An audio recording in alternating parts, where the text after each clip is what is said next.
नमस्कार मित्रांनो, स्वागत आहे तुमचं मराठी टेक मित्र आपल्या यूट्यूब चॅनलमध्ये. मुख्यमंत्री माझी लाडकी बहीण योजनेअंतर्गत आता लाडक्या बहिणींना ई-के-वाय-सी करावी लागणार आहे. आता यासाठी पडताळणी सुरू झालेली आहे आणि तुम्हाला ई-के-वाय-सी करावी लागणार आहे आणि याचा शासन निर्णय म्हणजे जी-आर ही निर्गमित करण्यात आलेला आहे. आज आपण या व्हिडिओमध्ये जी-आरबद्दलच माहिती घेणार आहोत. त्यापूर्वी तुम्ही चॅनलवर नवीन आला असाल तर चॅनलला सबस्क्राईब करा, तसेच बेल आयकॉनला प्रेस करायला विसरू नका. तर जी-आर तुम्ही पाहू शकता. मुख्यमंत्री माझी लाडकी बहीण या योजनेअंतर्गत पात्र लाभार्थी महिलांची पडताळणी आणि प्रमाणीकरण करण्यासाठी ई-के-वाय-सी माध्यमातून आधार ऑथेंटिकेशन करण्यास मान्यता देण्याबाबत शासन निर्णय जो आहे तो 18 सप्टेंबर 2025 महिला व बाल विकास विभाग यांच्यामार्फत निर्गमित करण्यात आलेला आहे. शासन निर्णय पाहू शकता. मंत्रिमंडळाने घेतलेल्या निर्णयानुसार दरवर्षी जून महिन्यात या योजनेतील लाभार्थ्याचे ई-के-वाय-सी करावयाचे आहे. महिला व बालविकास विभागाची सब एयूए किंवा सब केयूए म्हणून UIDAने नियुक्ती केली आहे. त्यामुळे महिला व बालविकास विभागाकडून सदर योजनेअंतर्गत पात्र लाभार्थी महिलांची पडताळणी आणि प्रमाणीकरण करण्यासाठी ई-के-वाय-सी माध्यमातून आधार ऑथेंटिकेशन करण्यात येत आहे.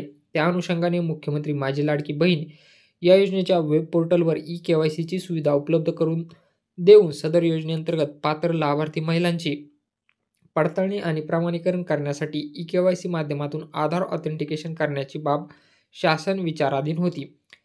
मुख्यमंत्री माझी लाडकी बहीण या योजनेअंतर्गत पात्र लाभार्थी महिलांची पडताळणी आणि प्रमाणीकरण करण्यासाठी ई-के-वाय-सीच्या माध्यमातून आधार ऑथेंटिकेशन करण्यास मान्यता देण्यात येत आहे. मुख्यमंत्री माझी लाडकी बहीण या योजनेच्या ladkibhin.maharashtra.gov.in या वेब पोर्टलवरती ई-के-वाय-सीची सुविधा उपलब्ध करून देण्यात आलेली आहे. त्या अनुषंगाने या वेब पोर्टलवर लाभार्थ्यांना प्रत्यक्षात ई-के-वाय-सी बाबत करावयाची कार्यवाहीच्या माहितीचा फ्लोचार्ट परिशिष्ट अ मध्ये देण्यात आलेला आहे. त्यानुसार सदर योजनेअंतर्गत पात्र लाभार्थी महिलांची पडताळणी आणि प्रमाणीकरण चालू आर्थिक वर्षात या परिपत्रकाच्या दिनांकापासून 2 महिन्याच्या आत पूर्ण करणे बंधनकारक आहे. म्हणजे ही जी के-वाय-सी आहे तुम्हाला येणाऱ्या 2 महिन्यामध्ये कंप्लीट करायची आहे. सदर कालावधीत ज्या लाभार्थ्यांची आधार ऑथेंटिकेशन केले नाही ते पुढील कार्यवाहीस पात्र राहतील याची कृपया नोंद घ्यावी. या योजनेअंतर्गत दरवर्षी जून महिन्यापासून 2 महिन्याच्या कालावधीत या योजनेसाठी लाभार्थ्यांनी ई-के-वाय-सी करणे बंधनकारक आहे. म्हणजे तुम्हाला आता दरवर्षी जून महिन्यापासून 2 महिन्याच्या आतमध्ये ही ई-के-वाय-सी करणं बंधनकारक आहे. जे ही ई-के-वाय-सी करणार नाहीत ते या योजनेसाठी अपात्र राहणार आहेत. तर असा हा शासन निर्णय आहे. यामध्ये फ्लो चार्ट तुम्ही पाहू शकता. म्हणजे ई-के-वाय-सी कशी करायची आहे त्याचा एक फ्लो चार्ट देण्यात आलेला आहे. मुख्यमंत्री माझी लाडकी बहीण या योजनेअंतर्गत लाभार्थ्यांना प्रत्यक्षात ई-के-वाय-सी बाबत करावयाच्या कार्यवाहीबाबतच्या माहितीचा फ्लो चार्ट परिशिष्ट अ. सुरुवातीला तुम्हाला ladkibhin.maharashtra.gov.in या वेबसाईटवर जायचं आहे. त्या ठिकाणी तुम्हाला एक ऑप्शन दिसेल ई-के-वाय-सीचं, त्यावरती क्लिक करायचं आहे. ई-के-वाय-सीच्या ऑप्शनवरती क्लिक केल्यानंतर तुमच्यासमोर एक ई-के-वाय-सीचा फॉर्म उघडेल. त्यामध्ये लाभार्थी महिलाचा आधार क्रमांक टाकायचा आहे, कॅप्चा टाकायचा आहे, सेंड OTP या पर्यायावरती क्लिक करायचं आहे. जर तुमचं लाडक्या बहिणींमध्ये रजिस्ट्रेशन झालेलं असेल, तुमची के-वाय-सी पूर्ण झालेली असेल तर तुम्हाला तसं सांगितलं जाईल की तुमची के-वाय-सी अगोदरच पूर्ण झालेली आहे. जर तुमची के-वाय-सी पूर्ण झालेली नसेल तर तुमचा आधार क्रमांक लाभार्थी यादीमध्ये चेक केला जाईल आणि त्यानंतर तुम्ही पात्र आहेत का नाही हे सांगितले जाईल. जर तुम्ही पात्र नसाल तर आधार क्रमांक मुख्यमंत्री माझी लाडकी बहीण योजनेच्या पात्र यादीत नाही असं दाखवलं जाईल. जर तुम्ही पात्र असाल तर तुमच्या आधार लिंक मोबाईल नंबरवर एक OTP येईल. तो OTP तुम्हाला व्हेरीफाय करून घ्यायचा आहे. OTP व्हेरीफाय करून घेतल्यानंतर त्याच्यानंतर तुम्हाला पती किंवा वडिलांचा आधार नंबर टाकायचा आहे आणि त्यांचंही आधार व्हेरिफिकेशन करून घ्यायचं आहे.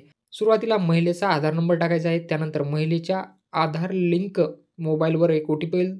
तो OTP व्हेरीफाय करून घेतल्यानंतर पती किंवा वडिलांचा आधार नंबर टाकायचा आहे. त्याचंही व्हेरिफिकेशन करून घ्यायचं आहे आणि त्याचं व्हेरिफिकेशन झाल्यानंतर तुम्हाला खालील काही माहिती विचारली जाईल, ज्यामध्ये तुमची जात विचारली जाईल. त्यानंतर तुमच्याकडून डिक्लेरेशन मागून घेतलं जाईल की तुम्ही सरकारी कर्मचारी नाहीत, तुम्ही कुठल्याही स्थानिक संस्थेमध्ये किंवा सेवानिवृत्तीनंतर निवृत्तीवेतन घेत नाहीत असं तुम्हाला विचारलं जाईल.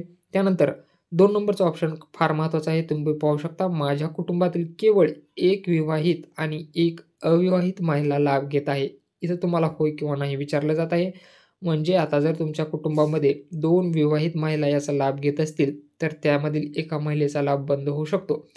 त्यानंतर चेकबॉक्सवर क्लिक करून सबमिट करायचं आहे. सबमिट केल्यानंतर तुमची ई-के-वाय-सी सक्सेस झाल्याचा मेसेज तुम्हाला तुमच्या वेबसाईटवरती दाखवणार आहे. अशा प्रकारे ही ई-के-वाय-सी करायची आहे.